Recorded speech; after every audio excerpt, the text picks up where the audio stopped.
Good evening, Bahamas. Coming up tonight on our news. The Bahamas today added to the European Union's list of non-cooperative jurisdictions for tax purposes. Former State Minister for Finance, Javargo Lang, says the Bahamas has a lesson to learn from this blacklisting. The Shantytown Committee meets with the Haitian community.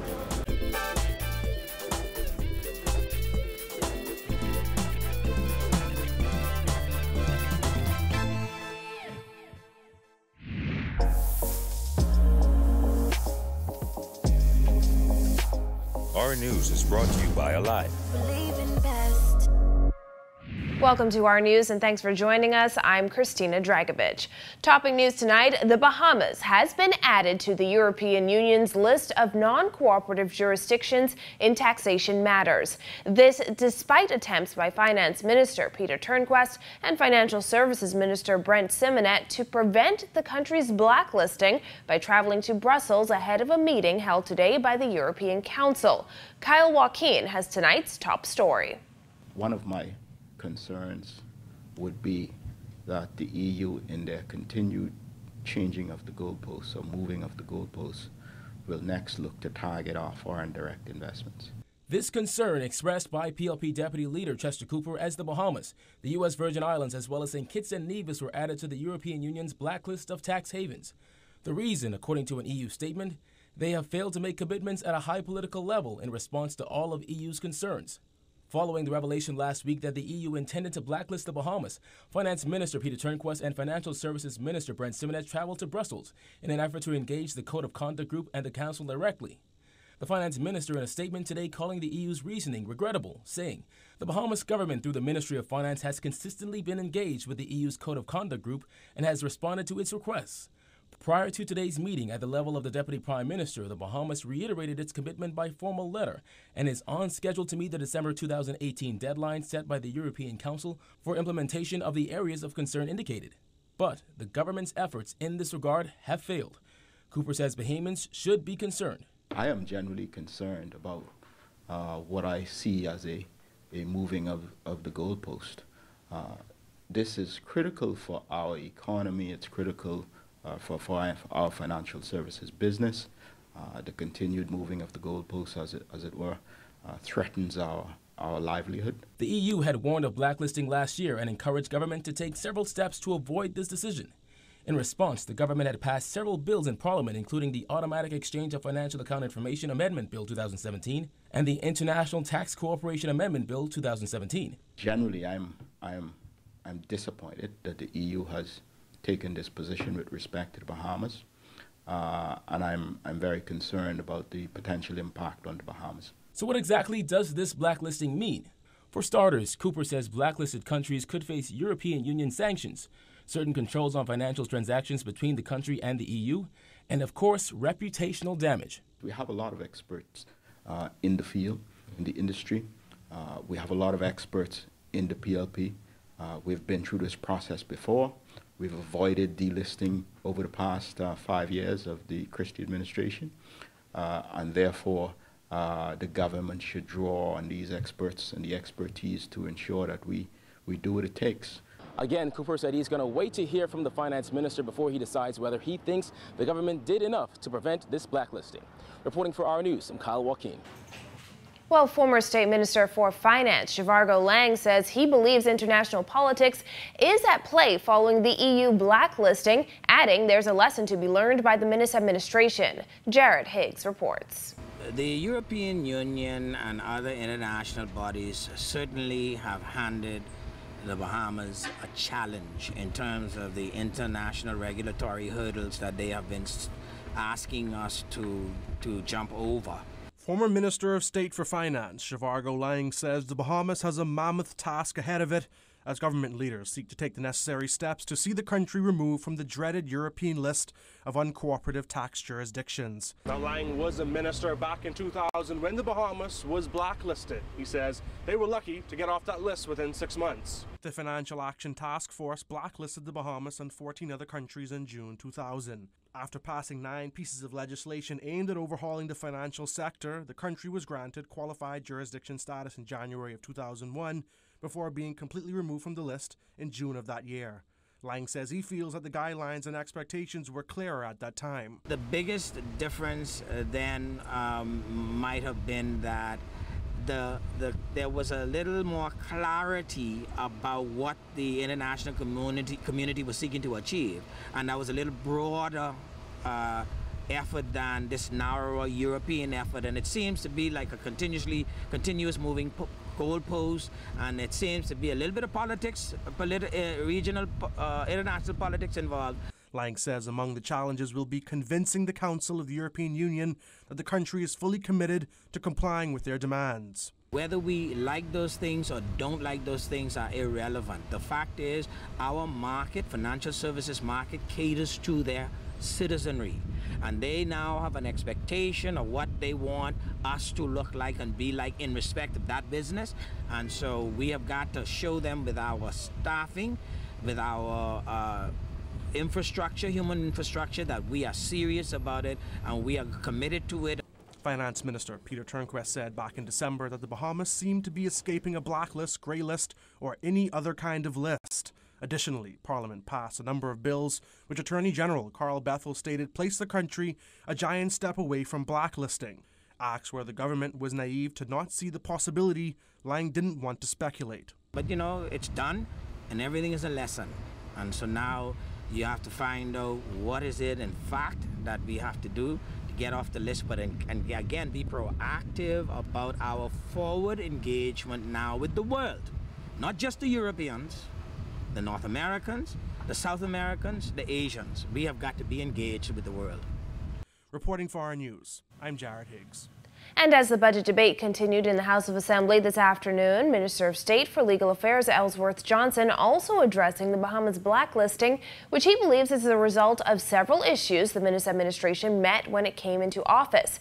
He says it's something the Prime Minister is looking into and warned the axe will fall. My Prime Minister is committed to looking into this matter.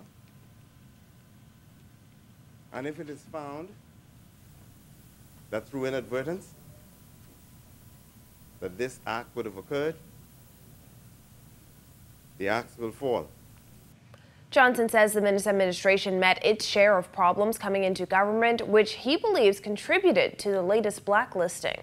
When we came into office, we found many questionable practices in public spending.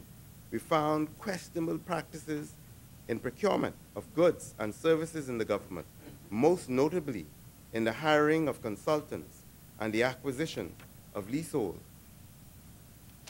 As the member for East Grand Bahama referred in his presentation, we found blank checks after blank checks being written to serve the narrow and partisan interests to the detriment of the welfare of the country. I must support him in that report. According to Johnson, it is the intention of the government to turn the situation around, just as it has been done in the past. Johnson believes that ideas such as the Enterprises Bill will revitalize the economy and add much-needed jobs and opportunities. The express intention of the government is to curb excessive spending habits with a view towards returning our sovereign debt to a sustainable and manageable level. However, this is not an easy task, as we must reduce spending, but at the same time stimulate new economic activity in the economy to supplement loss of opportunities due to the cut in public spending. Toward this end, we have sought to stimulate the economy in new areas, particularly by the new Commercial Enterprise Bill. Well, it's not a good day for the financial services sector, according to President of the Bahamas Institute of Chartered Accountants, Gowan Bowe, who says the Minnis administration's move to stave off the EU blacklisting was a bit reactive. Jillian Gray has that angle. The financial services sector no doubt took a blow today when the Bahamas was put on the EU blacklist. But what are the steps to getting back on track? Well, President of the Bahamas Institute of Chartered Accountants, Gowan Bowe, says the plan should be a proactive one rather than a casual approach. We should remember the adage, less haste, more speed, that we should not be knee-jerk. And, there have been commentary to say that we had the drafters of legislation in on the weekend to try and stave off.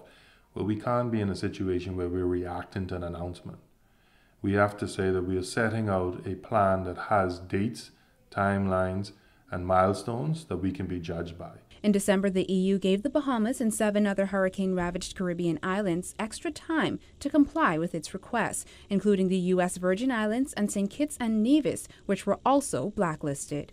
As a result, the government signed a number of conventions, including the Multilateral Competent Authority Agreement and the Multilateral Convention on Mutual Administrative Assistance in Tax Matters, all in an effort to comply with international standards. Now, while Bo agrees that the goalpost seems to be ever-changing, he says regardless of what kind of elements are pitched, the Bahamas should be ready. We're waiting for it to be a level playing field, then we probably should pack up our bags and go home. If we're prepared to play in the space, then we simply have to take, like I say, that aggressive stance. We do it in track and field. We do it when we go abroad in terms of our professional careers. We do it all the time. Now, when asked if he thought that the European Union stipulations were a bit too tough, Mr. Bo said this. Well, we live in a real world that says, as I go back, he who has the goal makes the rule. So in reality, the question is, do we want to play in Europe? Do we want European clients? If the answer to that is yes, the fact that they may be hypocritical is irrelevant, because at the end of the day, they determine who their citizens can play legitimately with. And so we simply have to take on the mindset that it may be David and Goliath. We may be David, but in reality, we have chosen to jump into the ring. And if we've chosen to jump into the ring, we have to get our pebbles and aim for the temple, because we cannot sit back and say, well, it's unfair. We know it's unfair. Now, there have been some anti-corruption activists who have called for the screening of EU countries, even though they were deemed to already be in line with tax compliance. They've even gone as far as calling for the blacklisting of countries like Malta and Luxembourg. Reporting for Our News, I'm Jillian Gray. In other news, more than a week after another blaze destroyed dozens of homes, leaving nearly 100 residents of the mud homeless, Chairman of the Shantytown Committee, Dion Folk, says authorities made a startling find. This as the committee is set to travel to Abaco to assess illegal communities on that island. Jasmine Brown has that. Folk says that recent fire in Abaco has unearthed a number of disturbing finds. And according to Folks, who is also the Minister of Labor, one of the most shocking finds has been the makeshift power generation system used to provide electricity to dozens of homes. That's a major concern that we have. They are unregulated generators. Literally, you can see from the photographs 20 or 30 different wires coming from the generator going to different houses. That is not only a serious health issue, a serious safety issue, but it's also illegal. And that is something that we're dealing with. The Shantytown Committee, which has 40 members, was formed in early January to address the prevalence of shantytowns across the Bahamas. Days after it was formed, a massive fire erupted in the mud. The inferno raged for nearly 3 hours, and it was later found that arson was the cause of the fire. Less than 2 months later, another fire broke out in the same shantytown. 95 people were left homeless. Folks says while the committee has been handed reports and photos of the damage, they want to see it firsthand. We intend to visit the mud and the Pigeon Peas community on Sunday. I'll be leading a delegation to Abaco.